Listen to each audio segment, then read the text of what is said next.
بسم اللہ الرحمن الرحیم. جی FATF کیا ہے؟ پچھلے کئی دنوں سے ہم سب میڈیا میں FATF نامی چیز کی بازگشت سن رہے ہیں. FATF ہے کیا؟ پاکستان کے اس کے ساتھ کیا لینا دینا ہے؟ اس موضوع پر سیاسی جماعتوں کی آپس کی کھینچاتانی کے اسباب کیا ہیں؟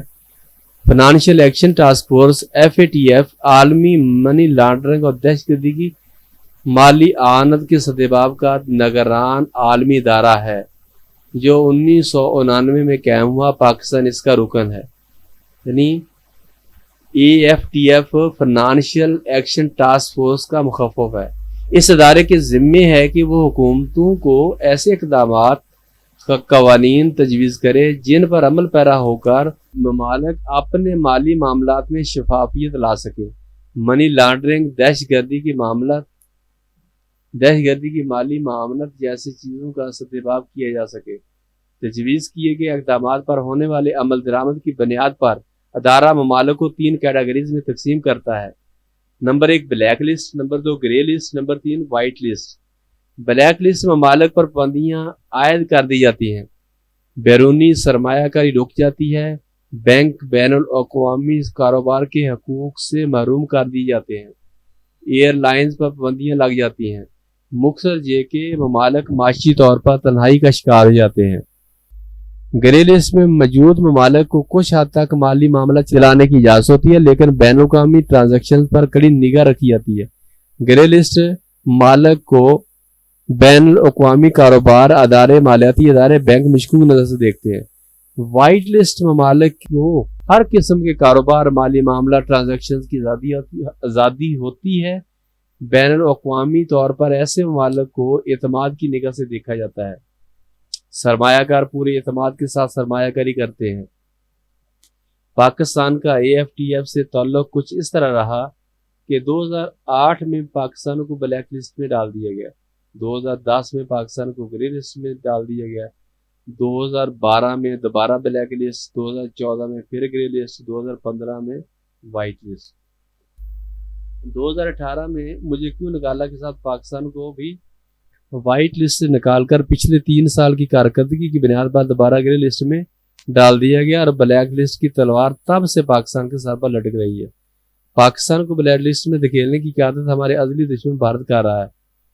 2018 میں نئی حکومت کے آنے کے بعد سے اب تک AFTF کے 3 اجلاس ہوئے جن میں پاکستان کو گرے سے بلیک لسٹ میں ڈالنے کا معاملہ ایجنڈے پہ شامل تھا، لیکن بہترین سفارتی حکمت عملی مثبت اقدامات کے سبب پاکستان 3 بار بلیک لسٹ میں جانے سے بچ گیا. FATF کی طرف سے بتایا گیا اقدامات پر عمل درآمد کے لیے مزید وقت ملتا گیا. اب حکومت پاکستان کو گرے لسٹ سے نکال کر وائٹ لسٹ میں جانے کی کوششوں کو انجام تک پہنچانے کے لیے کوشاں ہے.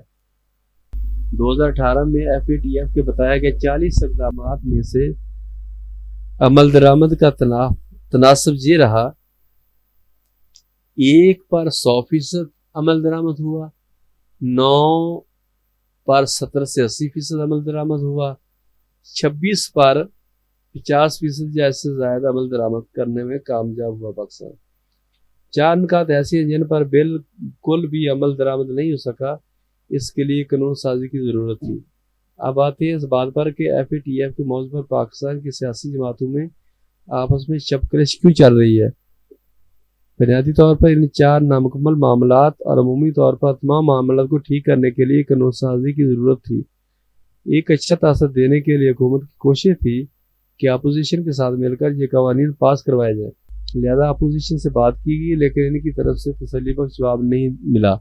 نون لیگ PP کی مشترکہ مذاکراتی ٹیم پاکستان کے اس عالمی سطح پر شرمندگی، مالی مسائل کا باعث بننے والے معاملے کو ووٹ دینے کے بدلے اپنی فرمائشوں کی ایک لسٹ لے کر آ گئی، جس کا 1 پوائنٹ ایجنڈا اپنی لیڈرشپ کے خلاف کرپشن کے کیسز کا خاتمہ تھا. مطلب ایک اور NRO.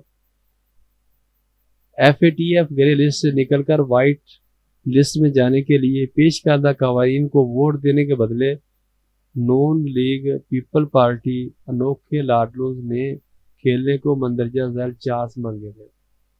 نمبر 1 نیب قوانین کا اطلاق 16 نومبر 1999 کے بعد سے ہو، اس سے پہلے والے تمام کیسز ختم کر دیے جائیں.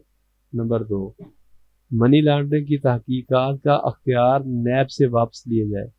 نمبر 3، 5 سال سے پرانے کرپشن کے مقدمات کی تحقیقات نہیں ہونی چاہیے۔ نمبر 4، 1 ارب سے کم مالی بدعنوانی کو کرپشن کی فہرست سے نکالا جائے۔ نمبر 5، عدالتوں سے اپیلوں کا فیصلہ آنے تک عہدوں سے نااہل نہ کیا جائے۔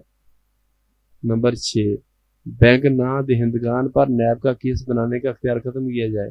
نمبر 7، بیرون ملک اثاثوں کو نیب کے دائرہ کار سے نکالا جائے۔ نمبر 8، آمدن سے زائد اثاثوں کی تحقیق کا اختیار نیب سے واپس لیا جائے۔ مطلب کہ نیب کی اس کے بعد صرف بندے کی روٹیاں ہی گن سکے اور گھر سے 200 روپے کا سامان لینے کے لیے جانے والے بندے کو 20 روپے اپنی جیب میں ڈالنے جیسے جرائم پر ہی کیس کر سکے۔ مقصد یہ کہ ایسا وقت جب ایک طرف ملکی وقار عزت داؤ پر لگے ہوں، ملک کو بلیک لسٹ میں ڈالا جانے والا ہو، اس سے بچنے کے لیے اقدامات کی حمایت کرنے کے وقت بھی جو سیاستدان اپنی ذاتی لوٹ مار کو بچانے کے لیے کوشاں ہوں، حکومت کو بلیک میل کریں تو ان کی اس ملک سے وابستگی پر سوال نہ اٹھائے جائیں تو اور کیا کیے جائے۔ FATF نے اس بات پر تشویش کا اظہار کرتے ہوئے پاکستان کو گرے لسٹ میں ہی رکھا ہے کہ پاکستان اس حوالے سے کئی شعبوں میں پیش رفت نہیں ہوئی ہے۔ اس کے بعد اکتوبر میں ہونے والے اجلاس میں یہ فیصلہ ہوگا کہ پاکستان کو گرے لسٹ ہی میں رکھا جائے یا وائٹ لسٹ میں شامل کر لیا جائے، یعنی پاکستان کو ایک ایسا ملک قرار دے دیا جائے جہاں منی لانڈرنگ اور دہشت گردی کے مالی معاملات نہیں ہوتی، یا پھر شمالی کوریا، ایران کی طرح بلیک لسٹ میں شامل کر کے پاکستان پر سخت اقتصادی پابندیاں عائد کر دی جائے۔ یہ بڑی خوشی کی بات ہے کہ پاکستان وقتی طور پر بلیک لسٹ میں جانے سے بچ گیا ہے۔ انشاءاللہ اگر حکومت نے مستقبل میں اچھے اقدامات کیے تو مزید اس کی پوزیشن بہتر ہو جائے گی انشاءاللہ۔ اللہ حافظ۔